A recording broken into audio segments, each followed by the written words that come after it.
Welcome to the Cherrywood podcast with me, Rachel Burridge. And the handsome and delightful Simon Burridge, which is me. Okay.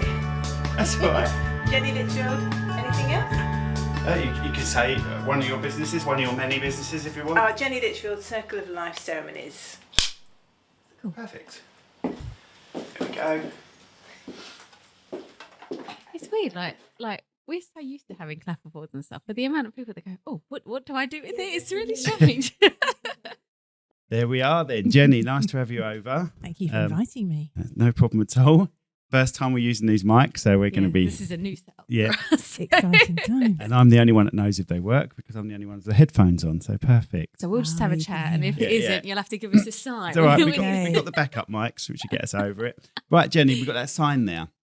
And it falls off every time. It's a part of our thing. Why? I don't know. We want you to give us a rough idea from now how long you think it'll last before it falls off. What with having no previous experience of Exactly. this at all, Exactly. I'm going to estimate 3.5 minutes. 3.5. Well, you never know. She has no Okay. confidence in our No, sign. she has no- 3.5's not a bad shout. Not a bad shout. I startle easily, Oh no! so I'm going to jump out of my seat. I want to make sure I've got talk down at my Yes, 1, 2, 3, 4. talk again. 1, 2, 3, 4. Oh, now I've got you. Okay. Perfect. That's better. Okay. Right, okay. Tell us about yourself. Yeah, no Here we pressure. go. Yeah, it feels like the therapist's couch. That's what we should call it, therapy. Cherrywood. Yeah. Cherrywood therapy. So I used to be a talking therapist. Oh, right, okay. And I have a special chair. So when you have therapy clients to come and see you, obviously you need to think about the furniture. And so I bought this very particular chair and it lived in my office. And of course, we called it the trance chair. So when you say, do come and have a seat in the trance chair, it automatically makes the client think that they're going to fall into a trance, which as a hypnotherapist, that's what you want. Yeah. And but when I wasn't working, lots of friends would come and visit me because I had an office in the house. And my best friend would not sit in this chair. She was so convinced that she would go into a trance, and she was kind of very adverse to that. But the power of the word. Oh, there you go. You've had hypnotherapy, haven't you? Yeah. You loved it, didn't I you? loved it. I thought it was That's why she's still with me. Ah. You know. And is it something that you're able to tell us about why you had it? Yeah, it was more to find sort of myself, really, because I've obviously had, I wouldn't say issues in the past, but it's just making my head clearer more than anything to make sure I knew exactly what path I wanted to follow, where I was going, that sort of thing. And just to have some clarification, really. But I loved it. I think the lady that I used, she was amazing. And because some people are quite skeptical of, oh, is it going to work? Is it not going to work? But I just went with an open mind and said, let's see where we're going to go with this. And she was really good. The first session it's weird because people think hypnotherapy, oh, you're going to be put into a trance, like you said, and put to sleep and everything. But she didn't. You knew exactly what she was saying. You were present in the room, everything like that. But when I sort of finished my session, I was in floods of tears and I just kept saying, oh, I'm so sorry. She said, no, but that's a good thing. That's what we want to happen. So you can actually deal with this situation, or whatever you think the problem is, we can actually deal with that now. Even if you didn't realise you had a problem, there obviously is something there that you want to deal with subconsciously, and we're going to deal with it. So, and she was really good. Really good. So. It's a very natural state, isn't it? You actually go in and out of that in the morning when you're waking up and when you're going to sleep. I first had hypnotherapy a very long time ago when I was in my early 20s. And 10 years ago. Yeah. Me and my mum, so I smoked back in the olden days when it was fashionable. And my mum and I both smoked, and she shouldn't have done really for medical reasons. So we both decided to go to a hypnotherapist, and he was a lovely, lovely gentleman in Gillingham. And he was... And there we go. She might have been spot on. That might be spot on. You might have That been. might be spot I on. told you I start always. Sorry. That's it now. That's it. No more surprises for you. Okay, that's good. But this gentleman was also a children's entertainer. Oh, right. Oh, that's a bit of a And difference, isn't it? he booked us in for a 45-minute appointment. So we both arrived, and it was the price of a month's worth of cigarettes. Wow. So we figured it was worth a punt. Yeah. And he booked us in for 45 minutes. He spent 30 minutes telling us jokes. And 5 minutes, Mum went in the hallway and he did me, and then vice versa. And then 5 minutes to write the check out, which was how you paid people in those days. And neither of us smoked ever since. Oh my How God. weird. Yeah, he just literally took 5 minutes. He went sort of ibbity bobbity boo, and that was it. It was done. And neither of us smoked ever since. Ibbity bobbity boo. Or whatever, do you ever, whatever it was. Do you ever get any So sort of like little cravings now and then, or is there certain triggers? That I you think, love the "Ooh." smell of it. And I think most non-smokers or people who've given up don't like it. But I think, it's really nice. But not to the point where I would want to do it again. So no, completely. Made me into a non-smoker straight away. Literally like that. Is So, there yeah. any way we can break down the ibbity bobbity boo? Do you know what it is exactly you do? I only remember, like you said, I remember being totally present. So he wasn't doing anything that I was uncomfortable with, but he put a cigarette in your lips. So and it was foul. It was really disgusting and horrid. And that's really what you associate. So that's what you take away. Of course. And he pushed me backwards into the chair that was behind me. So there was a physical shock. Yeah, that's what it tends And to be. often, you can, and it's called a pattern interrupt. So you kind of interrupt the neural pathways that are happening. And so that can be really helpful. So when I was hypnotherapist, you get people to stand up and hop on one leg, or I asked somebody to sing the national anthem once, and she was so old, she said, "God save the King." Oh, which is actually quite relevant for Which today. now it's working. Come back Really? round full Goodness. circle. Wow. So that was my experience of hypnotherapy when I was very young. And obviously that sort of shaped probably why I wanted to incorporate that later on in my life. Because I know they do sometimes. They obviously do, like you said, like the shock therapy to it. But they do some smells, don't they? If you're sort of like, if it's something that you're eating, like let's say chocolate, for example, and you say, "Oh, I don't want to be addicted to chocolate or whatever," you're then they're taking you and putting almost a bad taste or a bad smell in your mouth. So when you put that chocolate in your mouth, you're almost physically sick with it and saying, "I can't do it." So then again, it's all about shock and smell and taste and everything like that as well. Yeah. I used to do, so I got into the fitness world probably in the mid 2000s, about 2006. And so part of that, I would do a lot of weight loss boot camps and things like that, and to help people lose weight. So I think so you can stop people from eating something, like it takes a couple of minutes, literally. It's really easy to do. I guess. And so I would get, a room full of Thanks for that. 20 women. And I think What's-Its was the funniest one. Somebody just really ate too many What's-Its. Yeah. I do That person hate needs to speak it. to our daughter. Very yeah. She hates it, doesn't she? Shit, She if hates what's it. like if our little boy is chasing around the house with What's-Its or he's eating What's-Its, she's nearly physically sick because she hates the texture on her fingers and stuff like that. Okay. So, sorry, carry on. So, well, you want to hook that into something that she doesn't want to eat. That's very true. So you kind of put the two together. Yeah. So, and it's helpful if you can use it to your advantage. So if she was overindulging in chocolate or something that was unhealthy for her, you could use that as a mechanism. So you can use mechanisms like that to help you. So the same way that we would use touch. So when my children were little, they're in their 20s now. So when my children were little, I would pat my son on the shoulder, say, "Oh, you're a good lad. You've done well today. Pat, pat, pat." And, how did you get on at school? "Oh, I did well, teacher." "Oh, well done, son. Pat, pat, pat." So you kind of pat on the shoulder over and over again. So every time you're building in that positive. Yeah. So then, "Okay, son, so, your bedroom needs tidying. Are you going to do that now or after tea?" Pat, pat, pat. And so he then becomes very receptive to the idea that he's going to be made to tidy up his bedroom. So something he doesn't really want to do, but you've kind of built in this kind of positive, so it's much better received. Yeah. And you can do it in a Try that business context as well. So you'd have to choose something that wasn't too annoying, but let's say you can tap your finger on the table or a click of a pen, but that's maybe going to get people's nerves, but something mild like that. So as a therapist, I used to scratch my arm.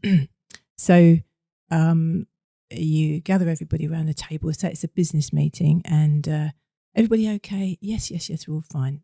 Tap, tap, tap, or whatever signal you're going to set up. And then you say, right, so did everybody get the agenda? Yes, we did. Tap, tap, tap.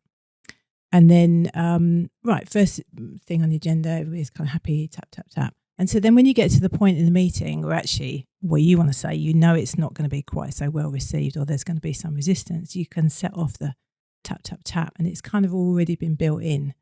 That's amazing. So like these people, subconsciously, yeah. thinking. So that's why when you sit down and say, "Oh, hi, did you find it okay?" Yeah, it was easy because you gave me the direction. Yeah. Blah blah. So, and I would scratch my arm because it's very unobtrusive. So things like that, you could say that, "Oh, that's never going to work," and maybe it doesn't. Simon, can you load that dishwasher? I will later. Tap, tap, tap. If I just kept getting like all of this, You're just going to get tapped. Yeah. Or because when you've got the children in the car, you know, when they're little, obviously you're taking them school runs and what have you, then it's very easy to pat them on the leg because they're in the passenger seat. So that was another time when it's very easy to do a very maternal gesture. Yeah. So deliberately do it when there's a real positive. Because then when you're delivering some bad news, which that intimate space of your car is actually quite a good place to say, look, you know, Nanny's not well this weekend. We can't go after all. We're going to have to put it off till next weekend. Pat, pat, pat. And then if it doesn't work, it's not the end of the world. But my teacher always used to say, if you can stack the deck in your favour, then why wouldn't you? So you just don't know. Because I've heard about the elastic band trick as well on your wrist. So you're sort of trying to, or a hair bubble, whatever it is, you know, that you want to use. And every time you have a craving or an urge or something, you just have to slap it, and it's relating that tiny little bit of pain. Must be a similar thing, isn't it? To what you're doing, and then you sort of almost think, and then you won't need it in the end because you link the pain that you've already had to whatever you're craving or whatever you're going to try and eat and stuff like that. You link it without even doing it. So you go to get it and you think, no, I don't actually need it. So but it's all about willpower. I don't know if I've got enough willpower for that sort of thing. It's not very positive, is it? Oh, sorry. Tap, tap, tap. Tap, tap, tap. You can do it on yourself. So if you use your knuckles, and so ultimately you can set yourself up with a little power button. And so this is very helpful if you're doing something that's like a presentation, or you know, standing up in front of people where you might get nervous, or a job interview or something. So you can use your knuckles, because then you could fire it off without really anybody seeing what you're doing. I've got my hands under the table now, so it's really easy.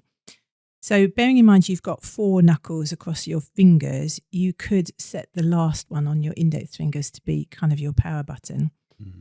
But you've got 3 others as well. So you could say to yourself, okay, well, every time I remember a time when I felt really comforted, you know, kind of cozy at home, or, you know, really secure. And so keep pressing your little finger, say, the knuckle on your little finger. And then it hooks that in. So just keep thinking lots of different memories and keep firing it off.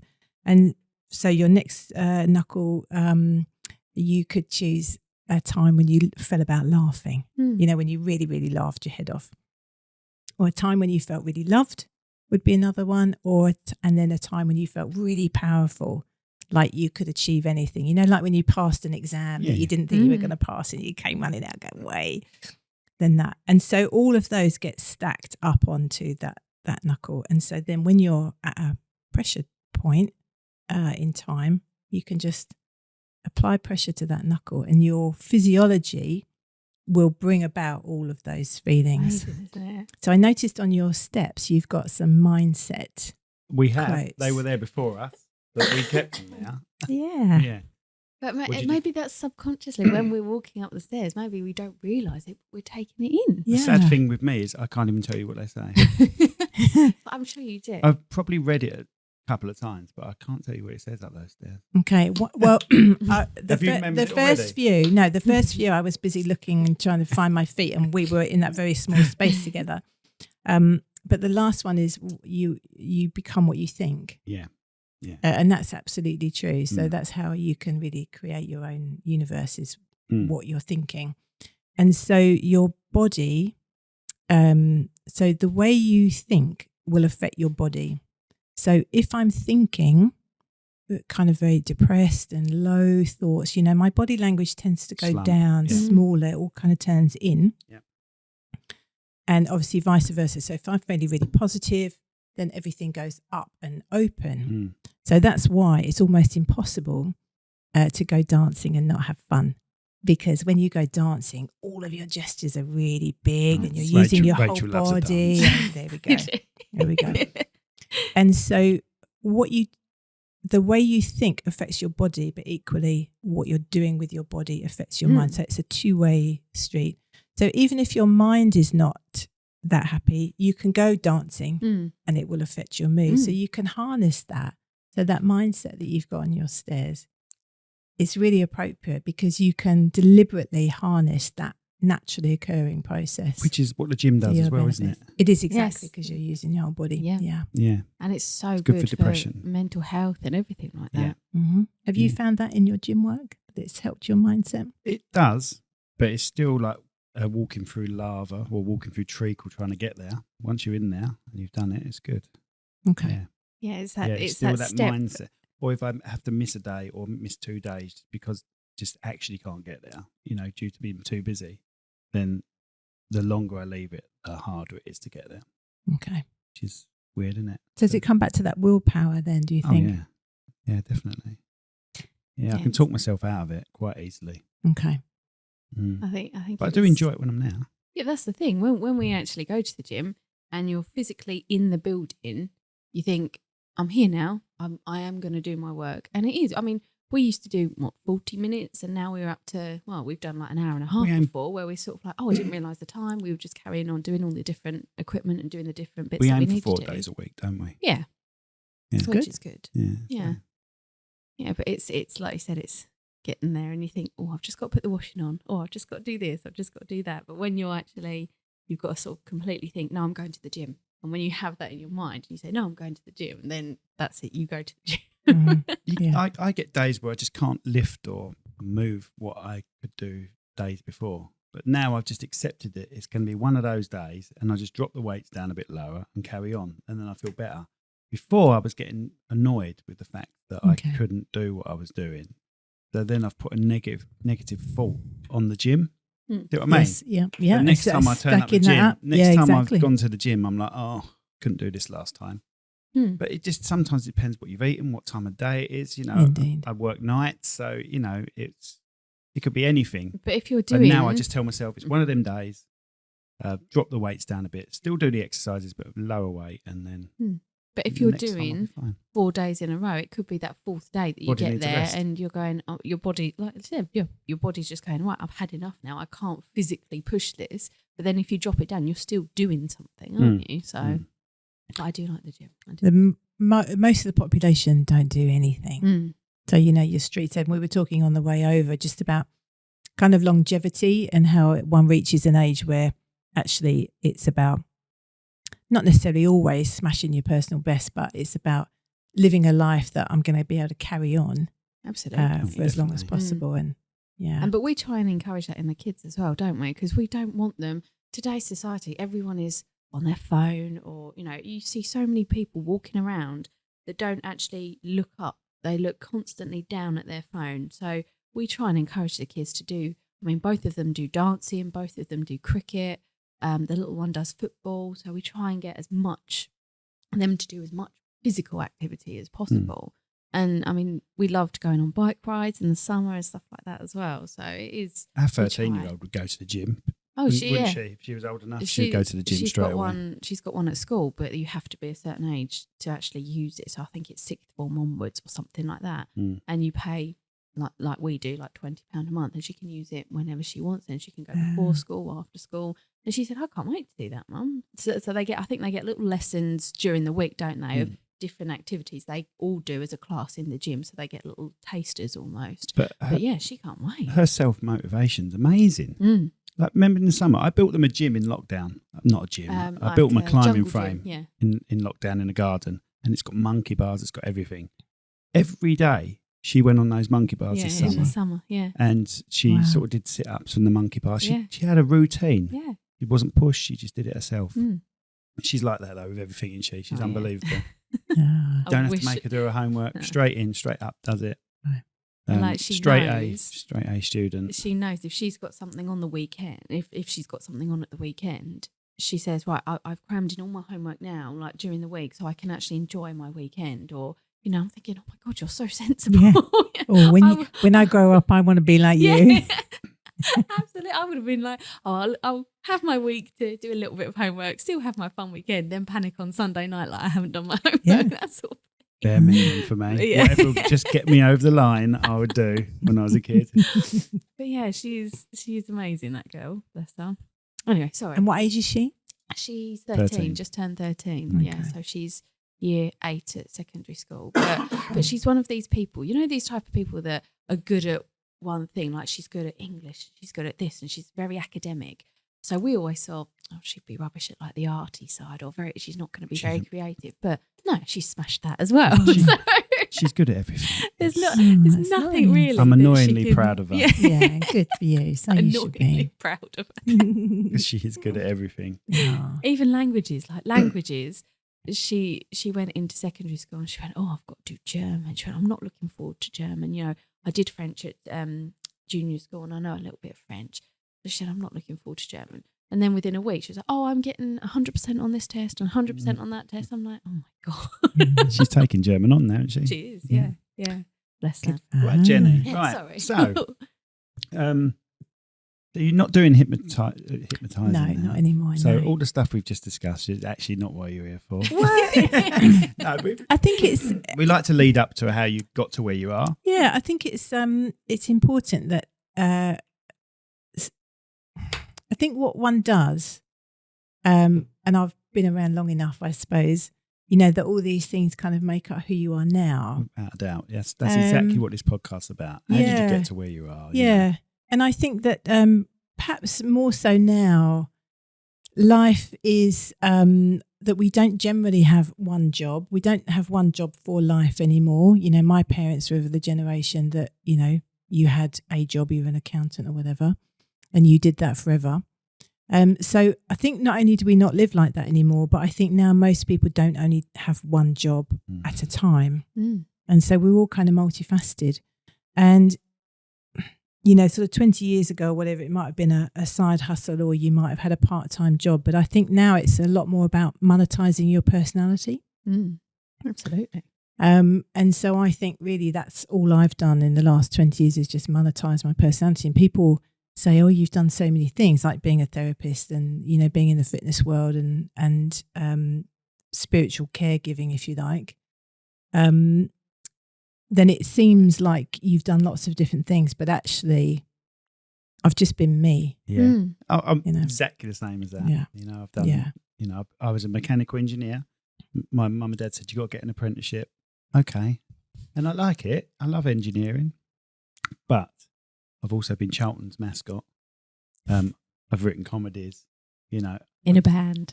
Well, several bands. Yeah, I'm bass guitarist in a band. That's the real me. You know, that's the real me. Doing this is the real me, you know, and like you say, you end up turning it into a job you love. Yeah. You know?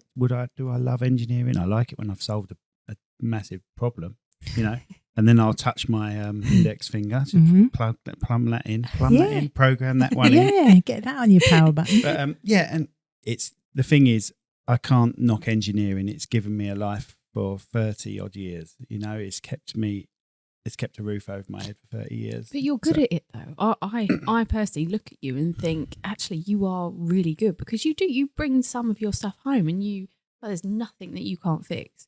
I mean, we had a problem with the sink the other day, so he was on the phone, he was saying, right, do this. I was like, yep. And every time if only you had followed the instructions. Yeah, we did have a little argument halfway through. But it's you bring that that mindset and that skill home with you. So you do. I mean, you can fix anything. Cars, anything that goes wrong with a house, you can fix it. So you are good at it. I get there eventually. That's the thing. I get there eventually. But yeah. So tell me about being a mascot for Charlton. Oh, right. Okay. Oh, she's like the interviewer now, Yeah, isn't she? it's good. We'll have to have her in every week. It's a lot easier. So I've been a Charlton fan since 1987. And I've got friends that I've gone to school with that are also Charlton fans. One of my friends happened to be going out with a girl whose mum was in charge of the mascots at Charlton. And Charlton have got two mascots. They've got a dog and a cat. And this was about mid-2000s, 2005, something like that. And Charlton is still in the Premier League then. And he said, do you want to be mascot? I said, because I used to joke and used to say, I like to be on the pitch just to wind the away fans up as a mascot. I'd like to do it just once for a laugh, just to wind them all up, And then a few years passed, he said, do you want to do the mascot job tonight on the game? And I said, no, I don't. He said, it's on telly and it's against Tottenham. I went, I'll be there. And funny enough, because you're doing a lot for Demelza, aren't you? Mm. The first top I had was a Demelza top on because they were was it like the spotty one? So he didn't have a Charlton kit on, he had the Demelza top. And had a good laugh, had a cough, sorry. Had a good laugh and done well, and they liked it, enjoyed me being there. That sounds wrong, doesn't it? But got on fine. The game was good. And but there was a kid there, and he had cancer, right? And I can't tell you if that's the first game or the second game or something like that. I feel like it was the first game. It's all rolls into one now. It was definitely an evening game, and this kid could just about walk and stuff. It was sad, and put him on the pitch and everything. Had the best time of his life. And then they asked if I'd come back Saturday, and I enjoyed it, but I also enjoyed helping, giving these kids a thing.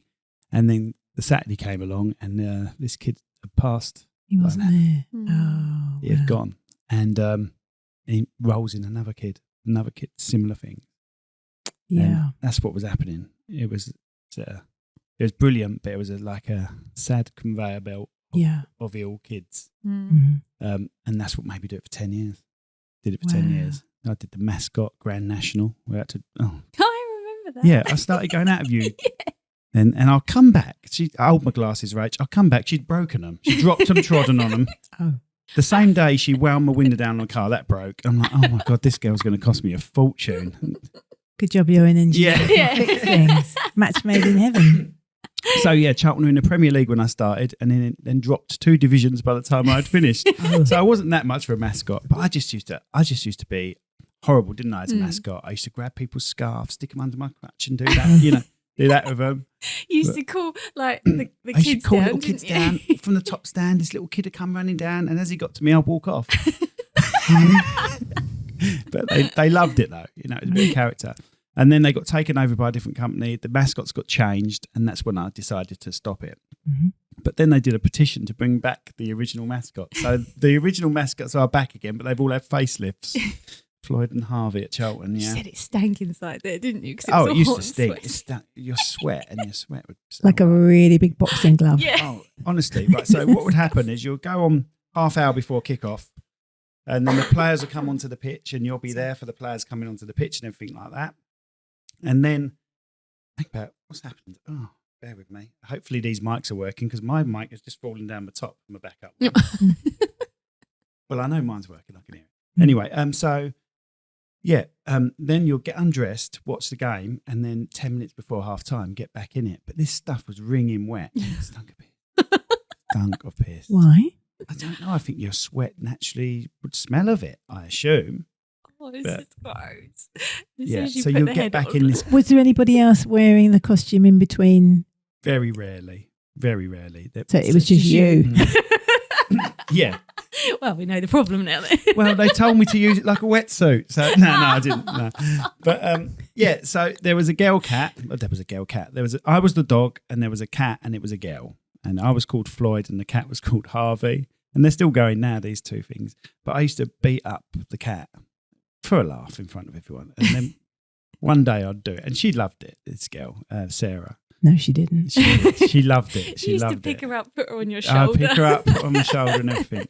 But then, one day I was doing it and I was just about to body slam her, but not in a bad way. She's like, I'm pregnant. And you're like, Oh yeah, I forgot.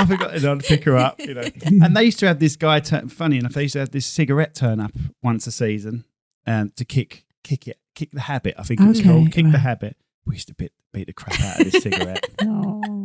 It was so funny. Oh, because he would have been really skinny as well. Yeah. But they wanted us to beat this cigarette up because it was about kicking the habit, and we used to beat this bloke up so bad.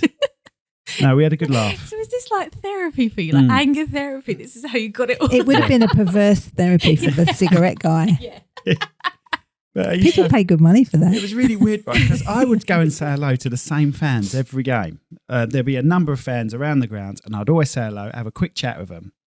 And then I would see them outside the ground, and I'd go up to them and go, hello. And they're like, who the bleeding hell is this guy? And it wasn't until I explained who I was, and they were like, oh, hello. But yeah, I'd do it forgetting I had the mask on. And I would smile in photos. Yeah, that's what I was going to say. Smiling photos all the time. Smiling photos. But then saying that, when we do photo setup, and you have like the bride and the bridesmaids, and they want, if they've got the dressing gowns on, they want the pictures of the back of their dressing gowns. They all turn around and face away from the camera. And I say to them, you're still smiling though, aren't you? And they go, yeah, we are. Why are we smiling? I said, you could stick your tongue out for all I care. I can't actually see your faces. They go, yeah, we are actually smiling now. So it's really weird because you just assume in a photo that you have to smile. Trigger. But it's a trigger. Very strange. Bless. Yeah, so that's me, really. Yeah. So at one point I was engineering, Cherry Productions, bass guitaring and mascotting. Wow. The payment for the mascot, I get the game for nothing. Right. Sometimes you didn't want to see the game at Charlton, but no, it's good. It was a good laugh. And our son was a mascot last year. Oh, I love that. Oh, was he? They recognised me and they said, "Would you like to come back and do that?" I said, "Only if you're desperate. Call me if you're desperate." That's time's passed. That's the only thing. It did take up a lot of your weekends. Yeah. If we had weddings booked, obviously we couldn't do that, but it was literally every Saturday having to go up to Charlton. If you didn't want to watch, you'd have to watch like the first half of the game and come out anyway. And then if you couldn't watch all of it, you'd have to then leave. And so it was quite time consuming. But obviously, if that's your team that you want to go and see, then that's fine. But there'd be times that I would go there, do the mascot, and go home. I'm like, what's the point of this? Yeah, it was good. It was good. Well, there can't be many people who can say that they've done that. Yeah, I've met some people. I've met some famous people like Ronaldo and Beckham, and I've met them all, really, when there's Charlton's in the Premier League. Yeah, so that was a good thing. Yeah. What did you do with, is it Ronaldo? He was doing they came out the tunnel and he was doing Keep Me Up. He's in the tunnel and he only had a small space around him. And he was young, Man United, so he was like early 20s. And he only had a small space around him. He was doing his Keep Me Up. And he sort of looked over at me while doing it and winked at me. I had my head off. I had my head off. I didn't have my head on. And I then lunged forward as if I was going to get the ball off of him. And he sort of panicked and it all drops and everything. And then we just had a laugh. It was just a funny moment. Jose Mourinho, I met him, and Chris Kamara. I've seen rows in a tunnel. Oh, I could tell you about some rows in a tunnel. Yeah, it's good. You see a bit behind the scenes stuff. Yeah, I bet you do, yeah. You'd be surprised. Alan Pardew, I love Alan Pardew. He's a manager at Charlton. And he used to call out an opposing player nearly every half time. What you staring at, you mug? Oh, really? Stuff. Yeah, brilliant. He was brilliant. Used to have a bit of drama at lunchtime, half time. I mean, yeah.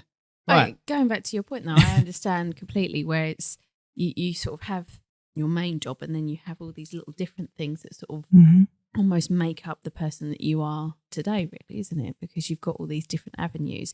So you've got your main income, but then you've got all these other little avenues that I wouldn't say were even hobbies, really. It is more interests that you like rather than just doing it because you want to. But But if you can make it pay, I mean, nowadays we call them influencers, don't we, really? I mean, that's a bit more of a broader term, but anybody that's an influencer, that's really what they're doing. They've just found something they love, whether it's something completely legitimate or even whether it's OnlyFans, they're doing something that they love and they're getting paid for doing it. So absolutely.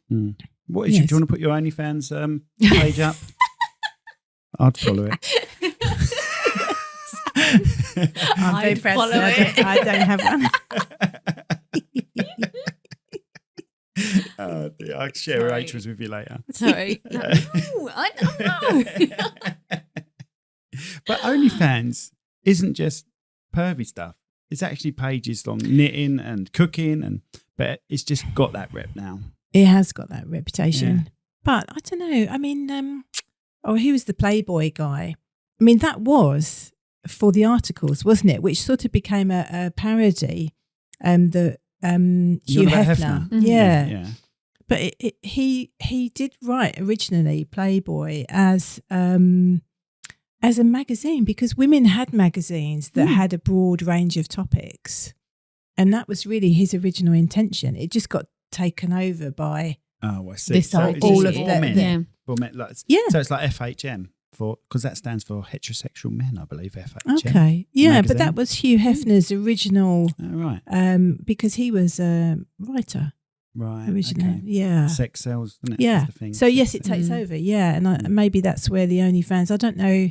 Be interesting to see how it pans out in the next sort of 5-10 years. Whether people do, because you can be a yoga teacher on there and stuff, can't you? So whether that will just be totally overshadowed by the adult content, more than it already is. I'll let you know. Okay. I'll Why are do you on there? research. I'll do research. Rachel, I swear this is just research. Just for research purposes, honestly. And if I stop using it, that means there is just sewing things on there. Imagine though going up to someone though with this reputation of OnlyFans and saying, "Oh, I've watching this video on knitting on OnlyFans," and they'd be like, I'm not sure about that. No, genuinely, it was just knitting. Yeah, that's the thing. Because it's got the bad reputation that follows it now. No one believed me. I think it was with your family when I said, OnlyFans isn't just porn and stuff. Get out of it. It isn't. It isn't just porn. I don't know where the other platform for that would be, because if you YouTube, more than anything. it would only be YouTube, wouldn't it? So if you were a knitter, where would you put your content out here's me, Instagram, but they tend to be quite short. Yeah, don't they? Insta's about a minute. Well, actually, you can have longer Instagrams, but there's different ways on Instagram, isn't there? There's like highlights and a Reels, post you can have as long as you want. stories, yeah. And some things are limited to a minute long, which I've never grasped. I do Cherrywood stuff on there all the time, and I'm like, oh, that's been cut. That's been cut short. There's so many platforms, isn't there? There's possibly one site you can go to and if you post something on there and it'll go on everything. I haven't found it, but I'm sure someone's done that by now. Well, they would post it up for you. Well, there is with this podcast. On this podcast, I use a company called Buzzsprout. Mhm. I put the podcast in Buzzsprout and it sends it to all of them, Okay. which is very good. So all the audio platforms. Yeah, Okay. so it sends it to YouTube. YouTube has a podcast section as well, which I've only just found out from doing this. Ah. And I will post the video on the same podcast playlist that we've got. So if you go on our website, www.cherrywoodpro.com/podcast, and you click that link on there, it will take you to our YouTube site, which has got the audio version and the video version on it as well. Ah, brilliant. Yeah, so I'm sure there'd be something like that for social media. There used to be. What?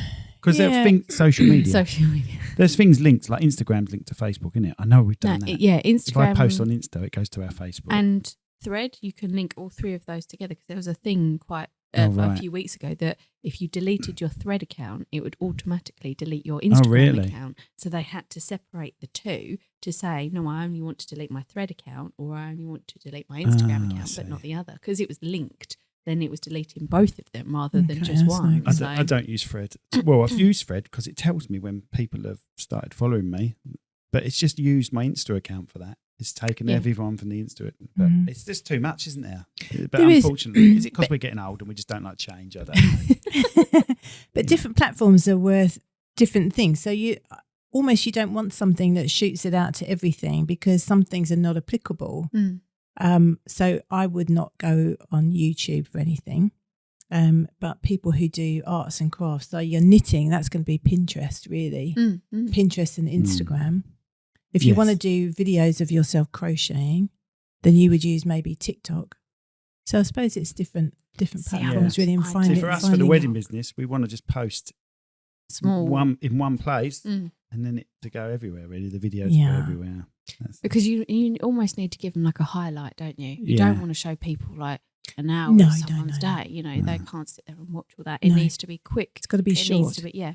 And the Mm. video is the main thing, isn't it? Mm. That is what will capture someone's Yeah. attention. That video needs to do the work. You can have as much spiel, but people don't read that. It needs to be the video that gets their attention. Like you can sit there and refer 20 people to someone, but if you just give them their details, people don't have time nowadays to sit there and say, okay, I'm going to, as soon as you send the details, I'm going to have a look at this, do this.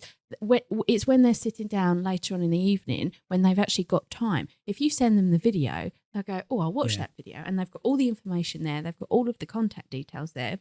If you send them an email like this, they have to read that. They'll look at it and go, oh, I can't be bothered. If they've got a video there, they'll go, okay, I can watch that. And that's the power of videos nowadays, isn't it? I have network meetings once a week, and you do as well. You're in BNI Indeed, as well. that's You're- right. I am BNI Folkestone. Folkestone. Yeah. BNI, that's how we met. BNI. BNI. And on my minute, I always mention that what do you do when you're scrolling down? You stop at the videos. You only stop at the videos. And I say, that's where I come in. I can create you a video for your company, you know. But you do just tend to stop at the videos, maybe at a picture every now and then, but you will stop at a video. My voice is a video. I I like have to it. get myself an OnlyFans page. For this voice, Or do some just until it voiceovers. runs out. Okay, brilliant. So where are we now with your life? So we've got the hypnotised. So how did I get to Do you here? wanna So go how back? did I get to here? So the potted history of how I got to where I am now. Yeah. So I found myself in the mid-2000s with two very small children and no job. And I was a gym goer, so I like going to the gym. And I figured that I needed to find work very quickly and had no means of earning any money. Was you married or separate? Just left. Right. Yeah. Okay. Early 2000s. Yeah. I'm with your sister. Same as me. Yeah. Okay. And I thought, well, if I have to go to work, I can't go to the gym. So I didn't fancy that idea very much. So I became a fitness instructor. And I did all of that, all the jumping around stuff and spin and what have you. And then sort of discovered yoga and the more softer things. Came out of the clubs and went to, hiring a village hall kind of setup. Really enjoyed kind of meditation and all the softer things that came with that. So slowed down quite a bit. Probably about then became Buddhist. And when you teach a lot of yoga, so I'm a yoga teacher. So when you teach, you've got a class at 9:30 in the morning, 10:30, and then most people don't really have anything in the afternoon. So most teachers in that environment would do something else, and that's when you're going to be a therapist or something like that.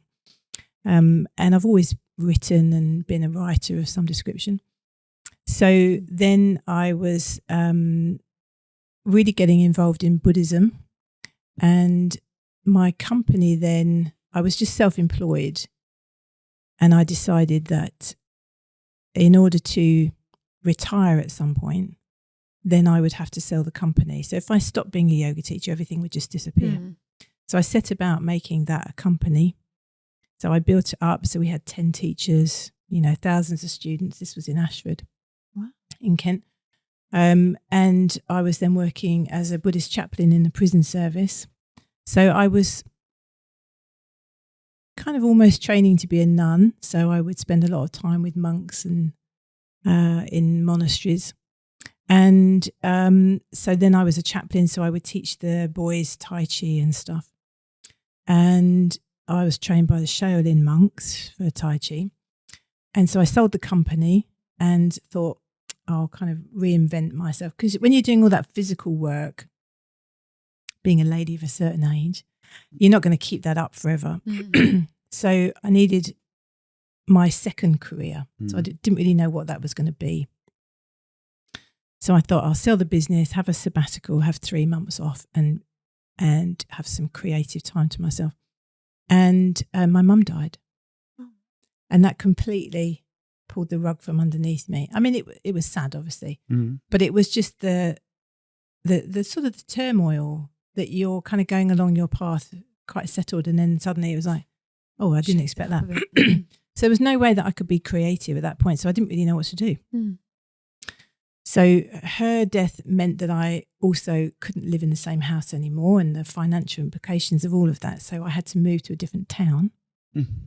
So, which was kind of okay, but it meant I had to downsize. So I sort of went from being a mum to a grown-up lady in my own home, kids leaving home type of next chapter.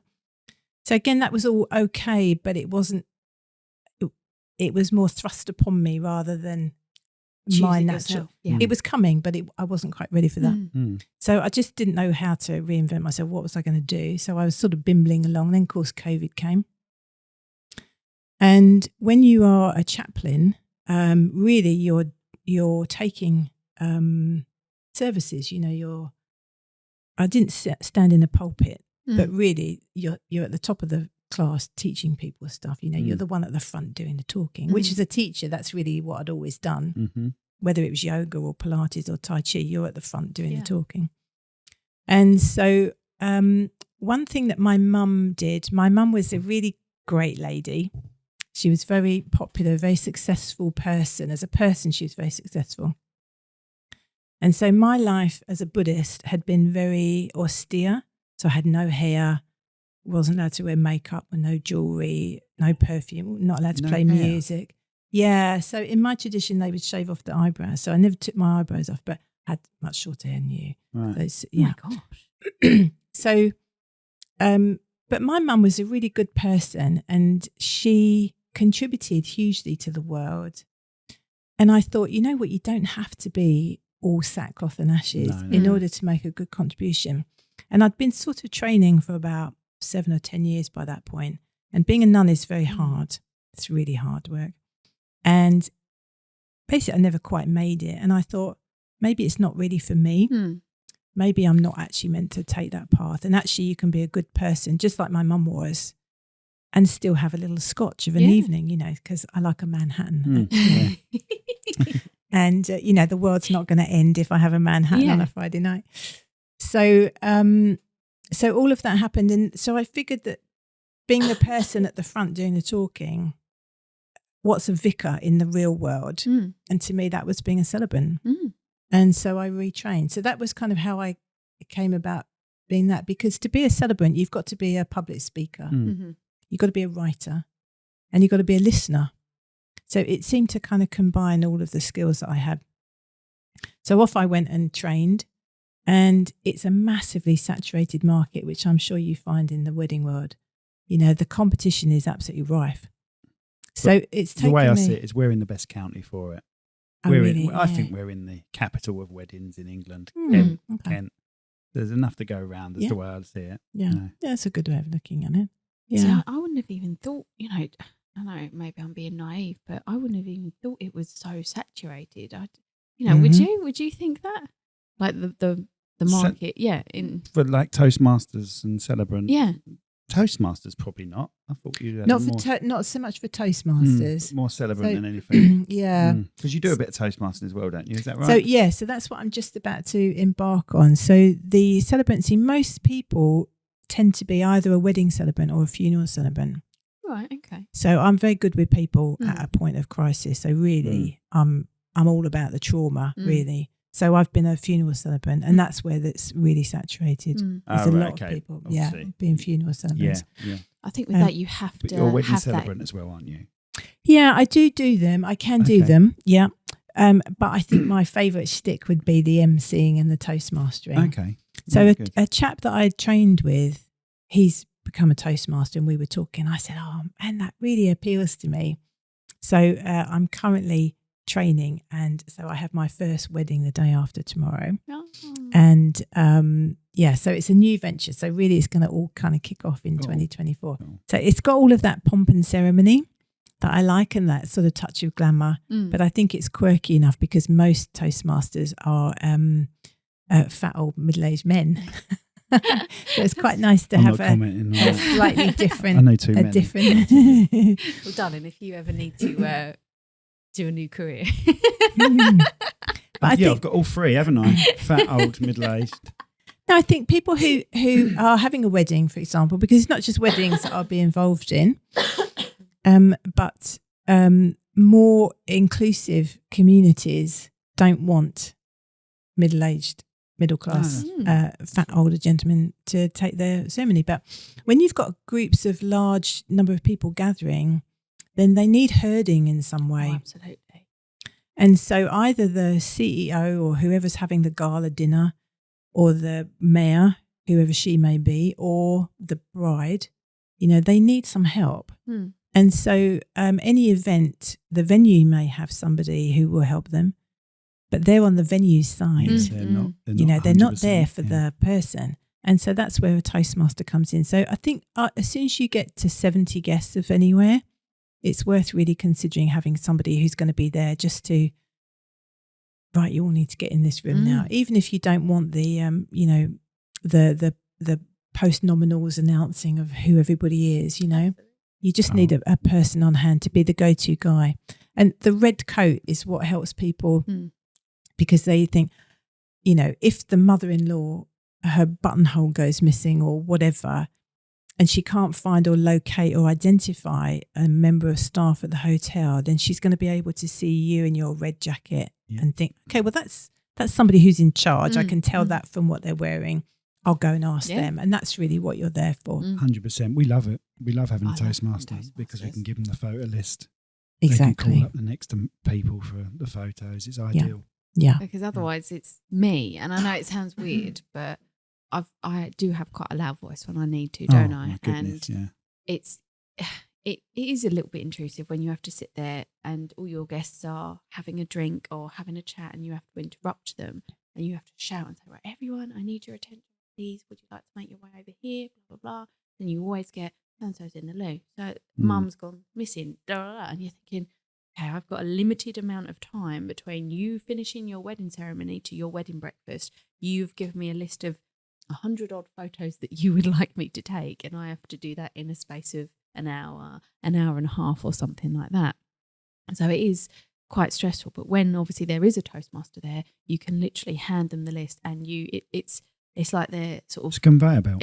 Basically. So while you're sorting out one shot, the next shot comes in. And you're concentrating on the actual shot and you've already got the next one lined up, and it's perfect because even though that would take 2 or 3 minutes to go and get these people and go and get them in the shot, those 2 or 3 minutes. Times it by 10, it's 30 minutes. Exactly. Mm-hmm. Yeah. But I think when you are trying to get those people into position, if there's some degree of reluctance on their part that they don't really want to be doing that right now because they're having a nice time and chatting, it's much harder for you to be the authoritarian or be the bad guy. Whereas I think a Toastmaster, I can actually afford to be the bad guy. And 100%. Look, here she comes, shouting and hollering. I don't like her very much. She's like a school teacher. Well, yeah, okay, I can be that. Whereas you've almost got to still be the nice person because you want them to recommend you. Whereas, I think it's a slightly different feel. You've got to be quite authoritarian and firm and not be afraid to say, well, we need you now, so you're going to have to move, Oh, you're going to have to let us know how you get on in 2 days' time. Yes, I can't wait. So have you got a little... Have you written up anything for the bride and groom at the end when you sign off for the day or end of the speeches? Do you have to write that or do you get given that? Are you allowed to personalise it? I think everyone has their own, don't they? Yeah, I haven't got anything prepared. So today, the rest of today and tomorrow is when I need to really... I mean, I've got a lot of my notes, obviously. But I mean, they're having a celebrant. So this is... I think we might have to deal with this because this is for a charity. Oh, right, okay. So it's a little bit unusual in terms of weddings and expectations and what's actually going to happen.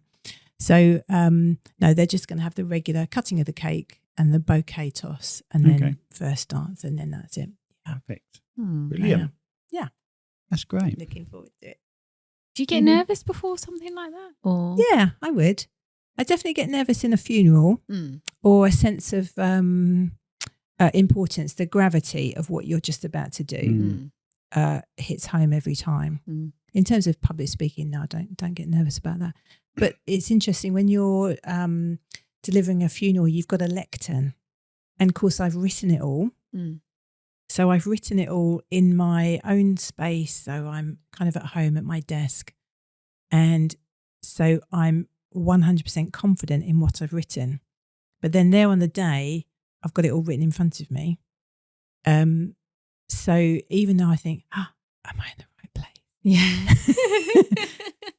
Is this the person who's in the box? You know, you get those kind of things, but you're just really confident in actually it all took place at home when I was totally in control. So you just know that you've done it correctly. I have really random things. Like I know I've put my bag in the car with all my camera stuff in, but I could be driving down the motorway and I'm like, have I actually put my camera stuff in? Check it. I'm like, oh my God. And then I have a split second of, did I leave it at home? Even though I know it's in the back of the car, but it's that split second of, oh my God, what would I do? What would I do? And it's that sheer panic. But then you have to sort of think, you put it in the car. You know you've put it in the car and almost reassure yourself that this is okay, that sort of thing. So, those things, I don't put them in the boot for that very reason. So my script, and I give the family like a memorial little box, a little keepsake box, which has got their script and some other things that I make for them.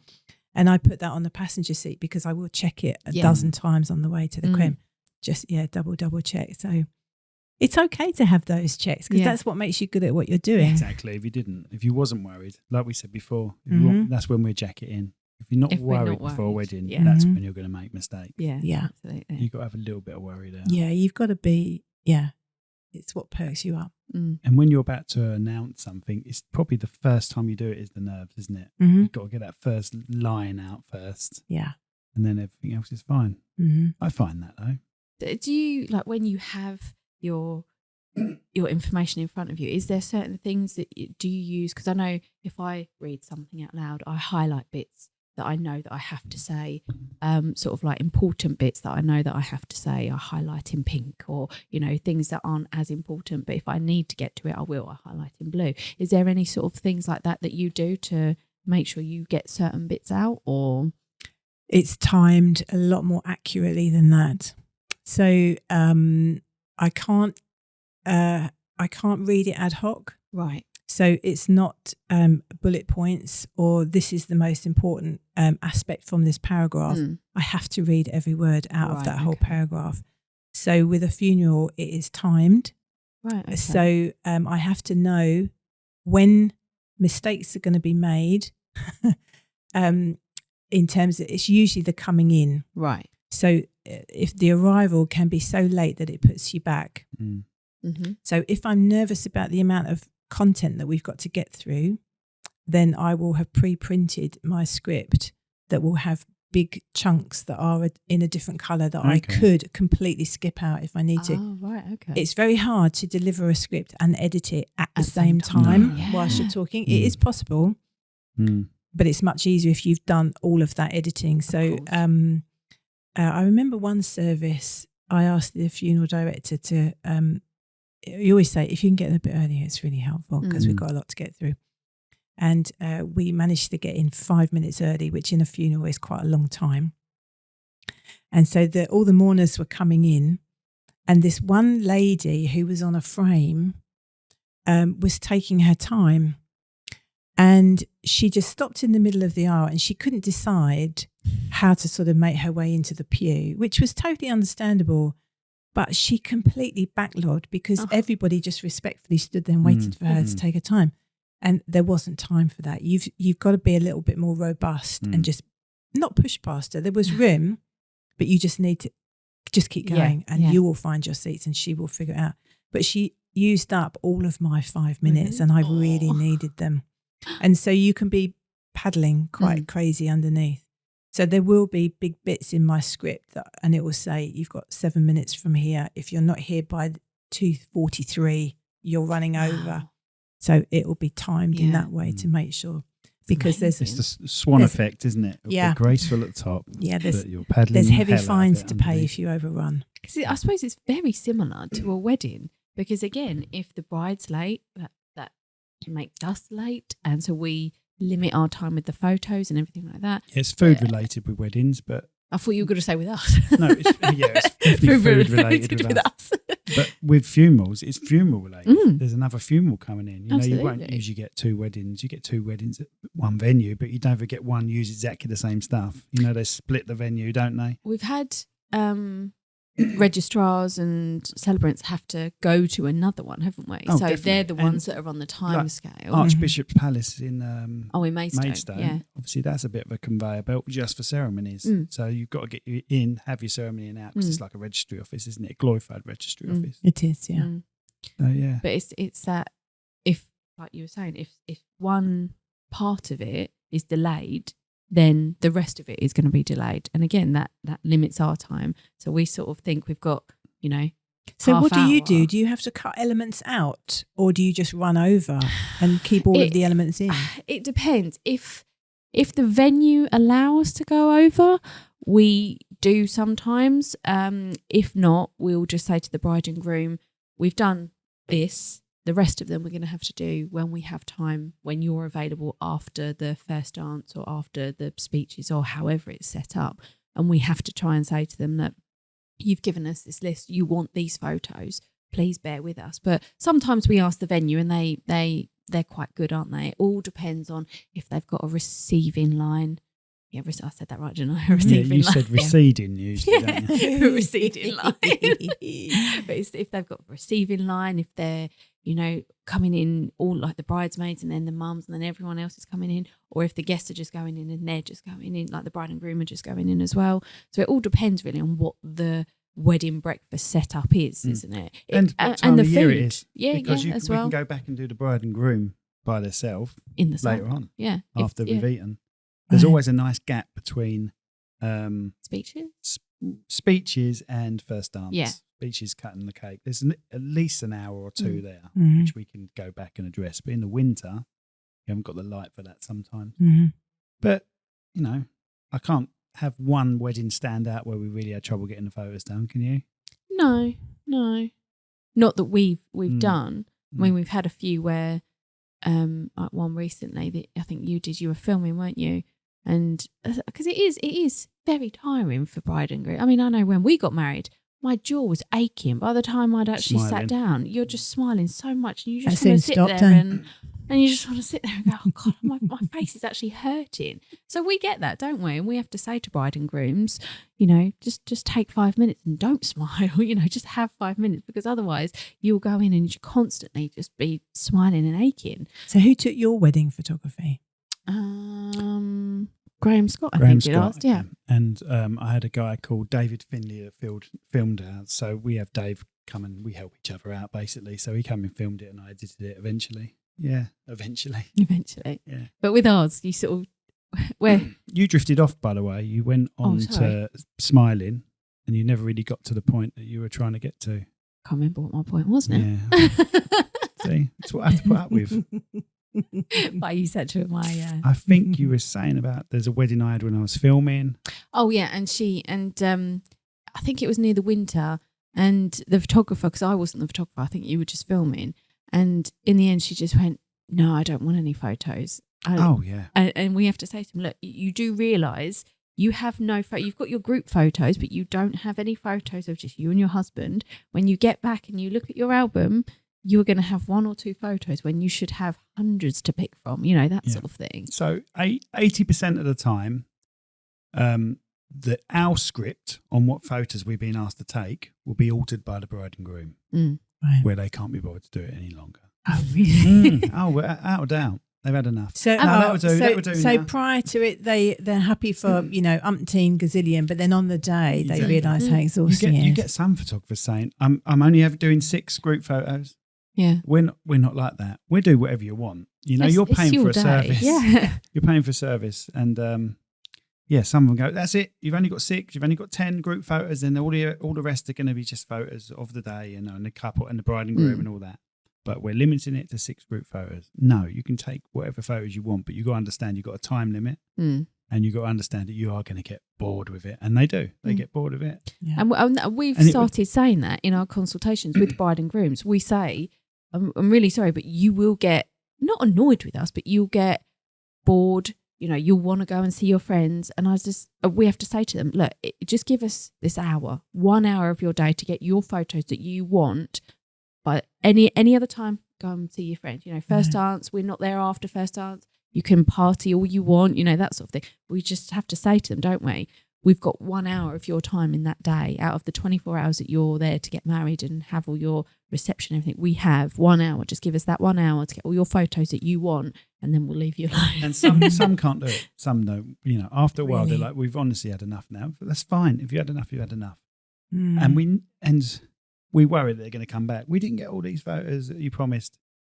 But we never really get a comeback, do we? Okay, yeah. But then you get They know that they stopped short. You know, they wanted to stop short. So. But then you get the complete opposite. We've had a few brides that they're just like, yeah, sure. Yeah, I'll have another. Yeah, sure. We'll have this. Yeah. Can I have Auntie Jack and Uncle Bob? And Absolutely. Because they haven't seen these people for 10 years. You know, Yes. That's the thing.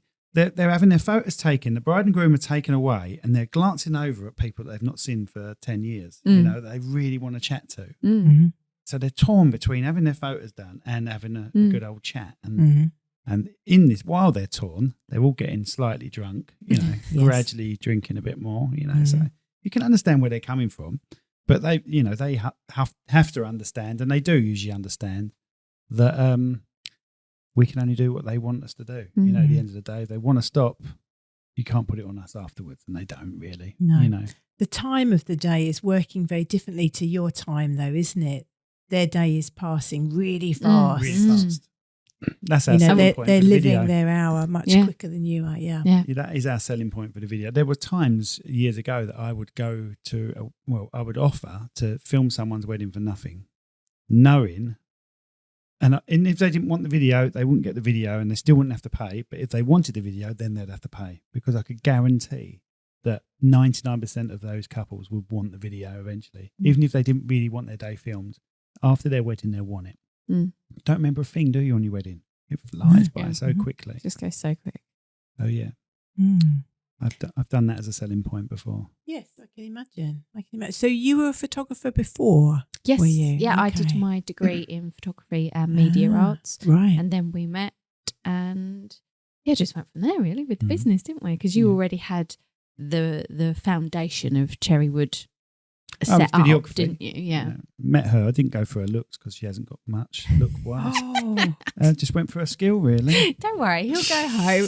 He does this all the time, and then he goes, "I'm Sleeping really in a sorry, spare Rach. room." I'm really sorry, Rach. Don't hurt me." Don't believe a word of it. Don't believe a word of it. Right, so obviously it's hard for me to say this because it's going to sound pretty morbid, but what would your ideal client be?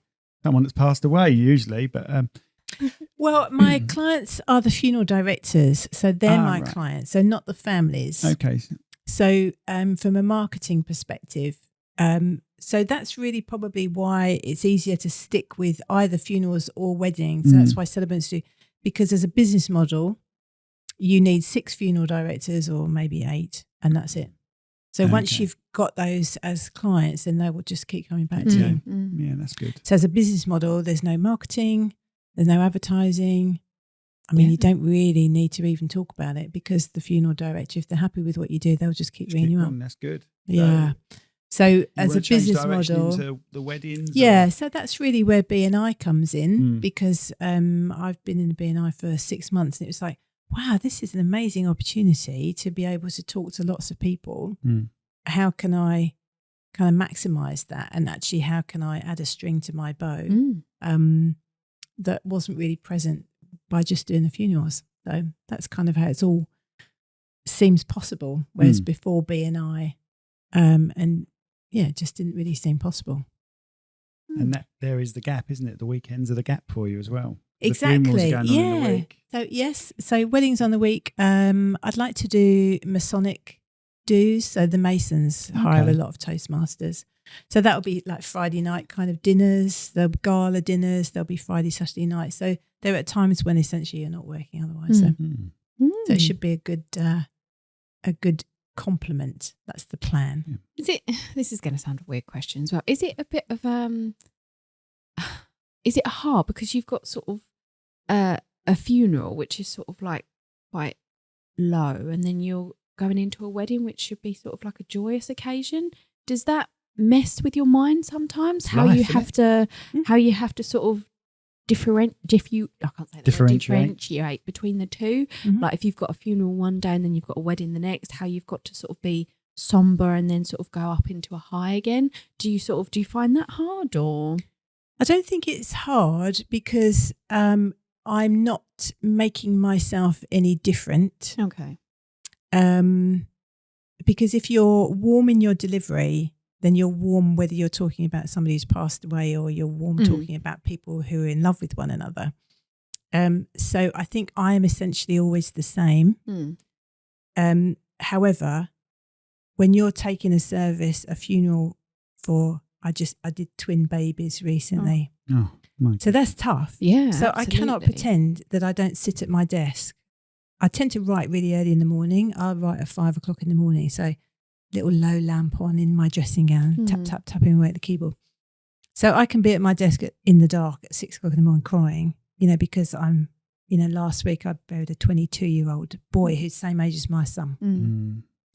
So yeah, there's some really tough things. Yeah. But all of that sort of empathy or understanding of, or even just trying to think about what that family must be going through, then that all goes on in the privacy of my own home, in my very comfortable kind of safe space. So you would have to be awful to not be touched by it. Absolutely. So yes, you are touched by it. But when you are standing there talking, it's like, oh, this is the same job. Yeah. So it is exactly the same job. So because you feel like you're at work. Yeah. I'm at work when I'm standing there, and it is exactly the same job.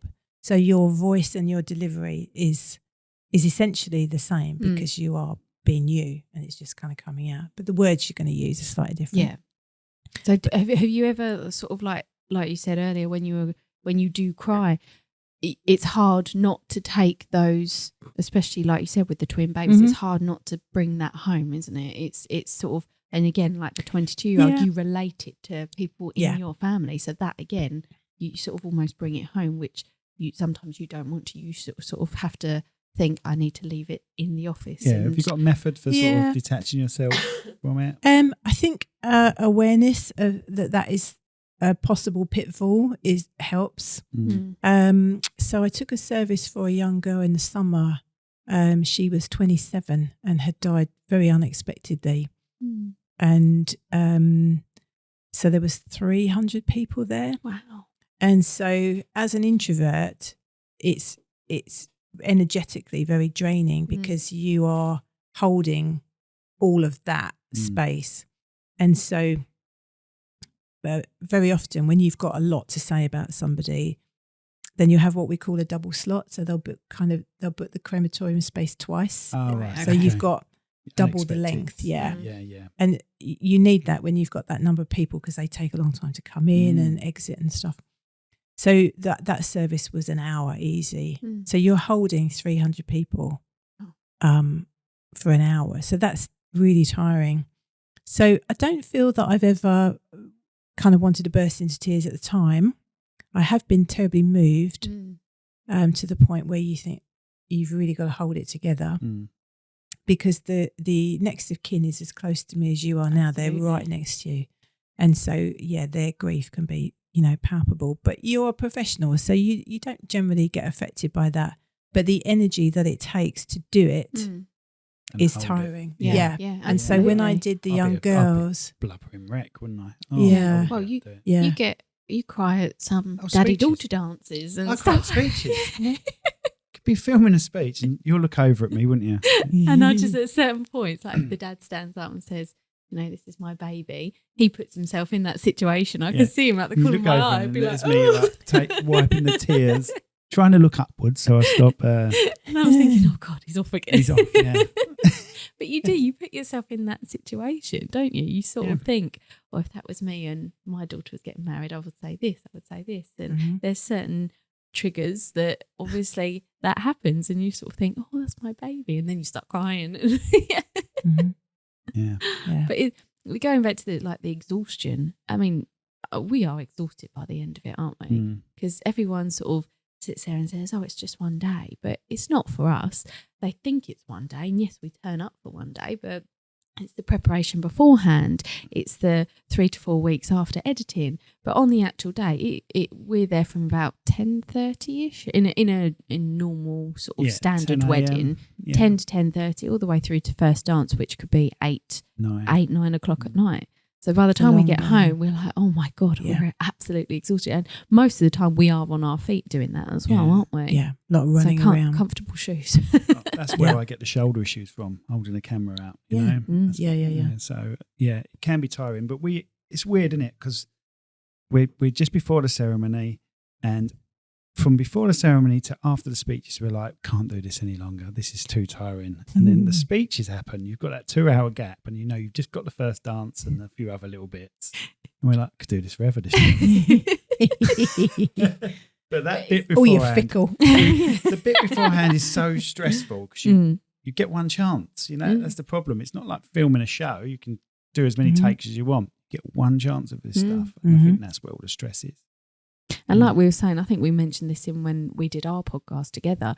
It's our sections are completely different, aren't they? So my most important section, so my most stressful points are bridal prep, and then I would say the photos after they've got married, and then first dance. Whereas yours are ceremony and speeches, because like you said, you've only got one chance to capture, and they're the most important parts. Whereas I can be walking around, I can be different angles, everything like that. You can't. You've sort of literally got to stay there and film it as it happens, where I can be like, oh, I'm not sure about that angle. I might go and move over to this side, or I might go and move this side. You can't. You've got to literally stand there and film what is happening. So that first dance, we're literally dancing ourselves. Oh, we are. So they'll be dancing in the centre. I'll be panning around. She knows that I cannot move the camera away. It's just got to be fixed on them. But she knows she can try lots of different things. But so you'll dodge out my way, won't you? Or stay beside me as I move. Yeah. So sort of read each other's minds now, don't we? Really? You know. Yeah. And it's only sort of like if I think you're doing something that you're going to get in my shot, I'll give you a little look, and you know and straight I'm like, away. Oh, okay, let's go back. But that's good. That's us, isn't it? That's the benefit of booking both photographers. Exactly. You know, husband and wife team. Yeah. Exactly. Yeah. So you mentioned filming a show there. So what kind of experience do you have in filming? So in lockdown, we had no weddings at all. So I decided, I got a friend who I know, a guy that I just started following who he did a little 10-minute show, 10-minute sort of sitcom that he posted, and he ended up going to the BBC with it. But due to lockdown, it never went any further. And I just got a bit inspired by it, really. I've never written anything in my life. Because for me, it just takes too much out of me, you know. So I thought I'd have a go, and I wrote this script about engineering, called it something like Skyhook, and that was my first little practice. Never went anywhere, never even sent it out anywhere. But you always aspired to do something like this, didn't you? All the time you said to him, I'm going to write a script one day. I'd love to do this. And he always had ideas, and he had like a little notebook on his phone, and you would write ideas down, wouldn't you? Saying, I to start off, I would do this. And he'd always be creative and have little ideas and create little parts of it, wouldn't you? I've always got parts of stand-up. Yeah, that's true. I've got parts of stand-up on my phone. Yeah. Not that maybe I'll do stand-up one day. I don't know. You should. Yeah, Cherry would stand up next. Cherry would stand up. Yeah, comedy nights. Yeah. So yeah, there's parts of stand up, but then I thought I just want to have a go at writing a 30-minute pilot comedy, and don't ask me how I started or finished with this comedy, but there's a reveal at the end, a surprise sort of reveal at the end, and I think I thought of that reveal first, and then wrote backwards leading up to it. So I got in contact with this guy that went to the BBC. We ended up becoming friends. I said, look, I'm thinking about writing something. You've inspired me to write something. He said, send it over when you do. So I sent it over. He said, I can't believe this, he said, because a lot of people say to me, you've inspired me and send me something, but they never actually finish sending it. So I sent it over. He said, you've sent me the whole script. Look, that was like revision 2. I think when I filmed it, it was like revision 42 or something like that. But in lockdown, we filmed the comedy. I managed to get hold of certain actors, Ricky Groves from EastEnders, one of the actors sort of knew him. So he played Gary Hobbs, like Mint. Do you know EastEnders at all? No. So there's a guy called Minty and his mate was called Gary Hobbs and he was in EastEnders. And one of the nicest people you can meet. Still talk to the guy now. So he was in it. It was hard going, wasn't it? Hard going in between lockdown because we was having to test people. So I think it was in between. It was that December where, like the beginning part of December, we were allowed to see or be in groups of 15, no more. But then we were getting too close to Christmas that he actually cancelled Christmas and everything like that. So I think in that space of coming out of lockdown and going into lockdown at Christmas, I think we had a window of about 4 weeks, and we just went, let's go. let's do one of the scenes. Let's get something under our belt, didn't we? So there were like flashback scenes and things like that were outside. We were able to do them. Really enjoyed doing it. Stressful, but really enjoyed doing it because we did it all just us two, didn't we? Really, all the planning and everything was just us two. And then started happy with the end product. You know, I was actually quite blown away by what we had done. Then we had a viewing with everyone involved, through BNI people, because I used them as extras in there was a club scene. So I used them as extras in that. They all really thought it was good, you know, but your friends are going to tell you this stuff, see? So I never believe friends. Yeah. Never believe friends. So I entered a lot of comedy festivals. So there's one place where you can do that. It's called Film Freeway, I believe. It's a bit like what we were discussing earlier, 1 point, and then it shows you where all the festivals are around the world.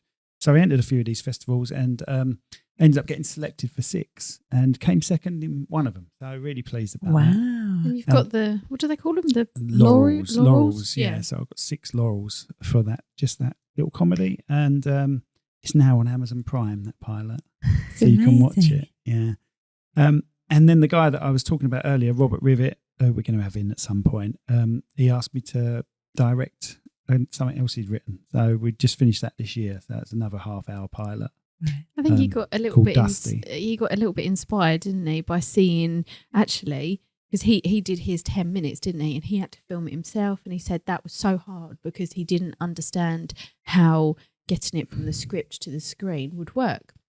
But we obviously knew how to do that. So I think he got really inspired seeing this script 1 minute and then it was on the screen and how it actually made that transaction from script to screen. Really. He had someone film it, but he did the editing himself. Oh, he did the editing. Sorry, he did the ever editing. since I've seen it, I like the little 10-minute thing he does, but he keeps saying it's in the past. Don't want to do any more with that. And I'm like, just let me edit it. Let me re-edit it, and he won't let me do it. He's like, that's done now. That's done and dusted. Fair enough.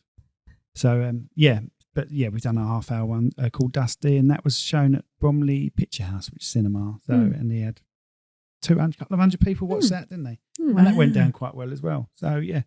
Anything like that. Do you know, I would like to meet people that have written a book or something and want it put into a film. I'd love to do some sort of project like that. Do you know what I said the other day? What? You know the Christmas rapping song? I know, obviously, because it's playing at the moment. What Christmas rapping Christmas rapping song. You know the Christmas rapping? You mean you forgot cranberries too? That song? The Waitresses. Yeah. Oh my God, you do know that song. Merry Christmas. Merry Christmas. Yeah, right. That is a story. And I was telling Tilly, I said, I'd love to turn that to like a film, like a Christmas film, because basically it goes throughout the year, doesn't it? And it's about her meeting this guy near Christmas, and then they plan to meet up all these different times, but all these things happen and they never actually meet up. And then on Christmas, they actually meet up and get together. And I said, that'd be a really good, like, cheesy Christmas cheesy film. Write it up then and I'll film it for you.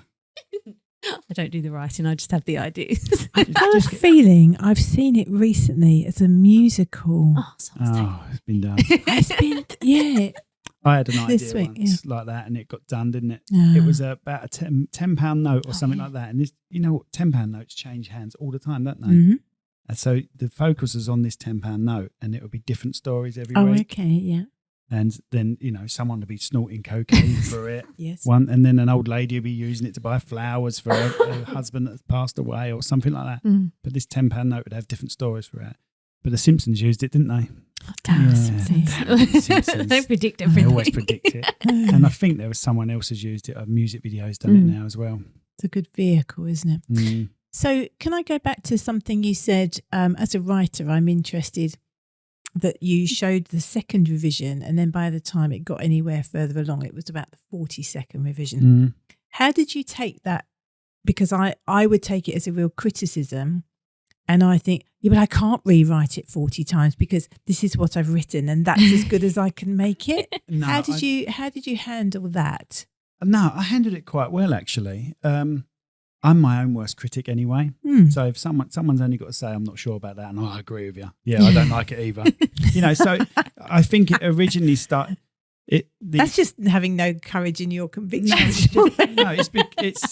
I probably rushed a section. Or I was never 100% sure how to start it. Like I said, I knew how I wanted it to end, but I was never 100% sure how to start it. Okay. So the original start was a date. The main character was on a blind date, and you then got to know his character that way. And it ended with him being at a kid's birthday party. Okay. Because he's a ventriloquist. He's at a kid's birthday party, and one of the kids is horrible in it. And he then sings him a song which has got the worst swear word in it ever. Country boy. but he cuts that short a couple of times, and then the kids sing it as well as a reply. But just as the kids go to say it cuts to music, and the titles come up. See what I mean? Mm-hmm. And that's how it started. So it gave people an idea of exactly what this comedy was going to be a bit like. So if you didn't like that, don't watch. It wasn't even a C-bomb, was it? In a way, but it is a C-bomb. And it wasn't any more in now. No. I'll tell you what, one thing I found that as I was writing different chapters, I was putting some F words in here and there. And I was like, yeah, that's fine. But when you combine those chapters and then you film it, you realise it's like Tourette's. There's just far too many in 30 minutes. Oh. And so there was a lot cut. of editing just to get out some F. There's too many, it's far too many. But when you break it down, you break a scene down and write a scene, it seemed all right. Yeah, there's enough F's in that scene, but when you put 40 scenes together, it's just too much, far too much. So I learned a lot from it. Because I think, like you said, the start of it originally was a date, then it changed into a job interview, then it changed into something else, didn't it? So there were... You remember that? You remember the job interview and everything? Yeah, I remember all of these different things. And you sort of went, no, I don't like that. No, I don't like that. And then you think, I could do it better. So I think it was good for you to have those as almost drafts, because then the final one, you looked at it and thought, this is what I now want to produce on screen. And this is how I'll look at it and think, this is exactly what I want to do. So I think it was quite good for you that way. Yeah, it wasn't a bad first go. I know that. No, it sounds amazing first go. It was good. It's called the TAB theory, TAB theory. No plug. TAB based on the Coke. Do you remember the clear Coke called TAB? Yes. Based on that. So two children, one wants to be a ventriloquist, one wants to be a scientist. And the scientist gets inspired by this tab of being clear, and he wants to invent invisibility because it tastes like Coke, but it doesn't look like Coke. Okay. So he got inspired by tab. A very, very vague sort of thing. It could be changed. It doesn't matter. That's what it was about. I forgot where I was going with this. Most of those revisions are you just trying to get to the point more, cutting it short, because you can overwrite. And you just need to get to the point. They usually say a minute a page. So you've got to get a script down to 30 pages, roughly. Well, going back to the one that you've recently just filmed, that was, I think, when you'd actually put it all together, that was something like 48 minutes long. But they say for a pilot, it should be under 30. So then you have to go back to the drawing board and cut all of this stuff out. You've got to be brutal. You've got to get rid of stuff that really doesn't help the story. Funny, but doesn't help the story go along. Stuff like that. Yeah. Which Robert understood when we were cutting it. We had some not heated discussions, but there was things that I think should be cut, things he thinks shouldn't be cut. There's a really funny scene in his one. But in my opinion, it's really funny. It is really good, and I love it. And it's standalone. It'll be a nice little thing by itself, but it doesn't help the story along. But I understand why he wanted to keep it in. Anyway, we got it down to 30 minutes. But the thing with Robert is he got all the actors to do it for nothing. So when it came to that premiere, there was no way I was going to cut anyone. So the premiere is actually 48 minutes long, 46 minutes long. But we went on stage after that, didn't we? Had a chat with everyone listening and said, eventually it'll be cut down to 30 minutes and some of the scenes would just have to be lost. But that's the way it is.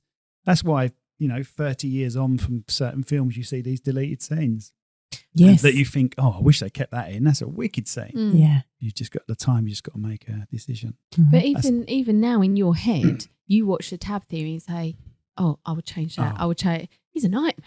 He sits there and he rewrites it. Even now that he's done and dusted, he even rewrites it again now, don't you? I paid on Amazon. I paid for Rocky 4 because Sylvester Stallone re-edited it. He re-edited it, and I also watched a film of him re-editing it. And like, why did I do that back then? And he's like, why did I do this? This scene's far better. If I went back to all the tab theory stuff that I've got, which is hundreds of gigabytes, I'd have so much there that I've not used. And I'm like, why didn't I use this one? You could change the whole story. You could drive yourself nuts doing it. You could drive yourself. Yes. I still change my wedding speech. We've been married to 12, 13 years. I still go back and go, oh, I should have done this. Really? Yeah. Yeah. Okay. All right. That's okay. 17 That's a bit weird. Yeah. Okay. 17 minutes long, my wedding speech, wasn't it? Yeah. 17 minutes. Yeah. 17 minutes. And I brisked over the nice bits about it. Only because I would have broke down a lot. And he did say that to me afterwards. He said, look, I tried, I cried, I couldn't. I'm really sorry. Yeah. But yeah, I knew. And I think you even sent me I sent you the full list. And I even said, look, on my speech, look, I have to keep things funny because if I don't, I'll just be in bits. Yeah. So, hopefully you understood. But then when I film all these other weddings and they're all really nice to the bride. And you go, oh, and all I've done is she looks beautiful. Thank you. I love you so much. I did all the nice stuff, but no detail. And I regret that a little bit. No, don't. It's funny, but I you don't need to announce it to the world because I know, right? You know how much I love you. Right, is there anything else you want to talk about, Jenny? Have we captured everything? Is there any websites, any email addresses that I can have personally? No, I'm joking. That you would like to tell the world? So my website is weddingsandfuneralsinkent.co.uk. So that's how people can find me. And all my contact details are on there. Perfect. No. Yes. One thing I've asked you about this before. We've had a one-to-one meeting before. Is your tattoos. Can you tell us a little bit more about your tattoos? Oh, yes. I've got them on my hands. I've got them on my feet. Similarly. They're like a henna type style. They are. They're henna styled. Was it your Buddha days? Or? Yes, definitely. Yeah. So they are, on my right hand, they are in a language called Konkani, which is what they speak in Goa. Okay. And on my left hand, they are in an ancient language called Pali, which is what most of Buddhism is written in. Oh. And in English on my feet. So they are all qualities. On my hands, they're qualities that I would like to have or give. Okay. So there's 6 words. They're passion, inspiration, and love, and generosity, wisdom, and equanimity. Right, brilliant. That's so cool. Because, people get tattoos nowadays for anything, don't they? But to actually have them mean something, that's so much nicer than just having a, tattoo here. I know a guy that had a barcode on the back of his neck. And it was for Budweiser.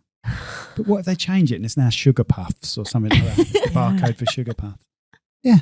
Budweiser. We had a guy at work who'd tattooed his eyeballs once before. And I remember sort of really kind of staring at him a lot. And I said, can I just ask you, what have you done to your eyes? And he said, oh, yeah, I tattooed them. So he'd done them himself. Oh, my God. How'd you do that? How'd you tattoo it? Did he numb it first? Or? No. How can you numb it?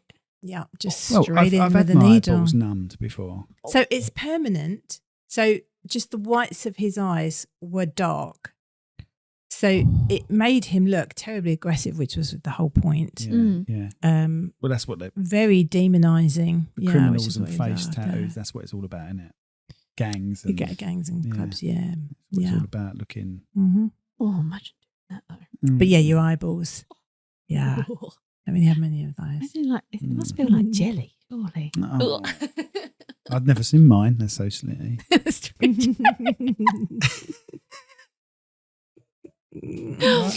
Oh, yeah. Thank you you had a so good much. time? Yes, thank you so much for allowing me to be here. It's been really fascinating to hear everything that you have, both of you, to say, and it's really interesting to hear your points of view. And I really admire your writing abilities. Oh, thank you. As a writer myself, I'm inspired to hear stories of other writers. So thank you for sharing I would that. love your opinion with on it. me. And you're welcome back here as well. Thank you so much. Yeah, if you've got anything changing, or just come back. Thank you. Up to you. All right, No, thank we you have very to much. see how she gets on next week. Do a Yes. fitness routine. You could do a fitness thing with us. I don't know how the mics Well, are you're cope. going to go to the gym. I'm going to go and do some yoga. So that's what's on my Perfect. list next for the Perfect. day. So thank you very much. No, Brilliant. Thank you. Thank you. Okay. What else was I going to say? No, I think that's it. We've covered everything. Okay. Brilliant. Thank you very much. Thank you. All right. Oh, yeah, that's what I was going to say. Oh.